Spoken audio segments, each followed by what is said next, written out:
সফলতার কোনো শর্টকাট হয় না, হয় অনেক কাঠখড় পুড়িয়ে জীবন যুদ্ধের প্রতিটি অধ্যায়ে নিজেকে প্রমাণ করে করে একটু একটু করে আপনি সফল হবেন, একটু একটু করে আগাবেন। ইটস এ জার্নি, এটা কোনো ডেস্টিনেশন নয়। এবং সফল হওয়ার পথ পরিক্রমায় কোনো লিফট নেই, সিঁড়ি বেয়ে উপরে উঠতে হয়। কি বেয়ে? কিন্তু আমরা সফল হতে চাই কিভাবে?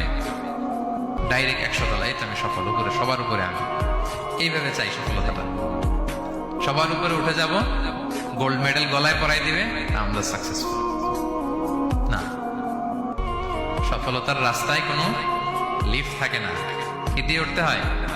সিঁড়ি বেয়ে ঘাম জড়িয়ে উঠতে হয়। দেখেন, শুধু আলোর মুখ দেখার জন্য মায়ের পেটে আমাদের কত সময় লাগছে বলেন তো? জাস্ট একটু লাইট, হ্যাঁ, 9 মাস 10 মাস সময় লাগছে শুধু একটু আলো দেখবো আমরা। একটু আলোর মুখ দেখার জন্য আমার লাগছে 9 মাস। আর এখানে আমরা শর্টকাট খুঁজে খালি।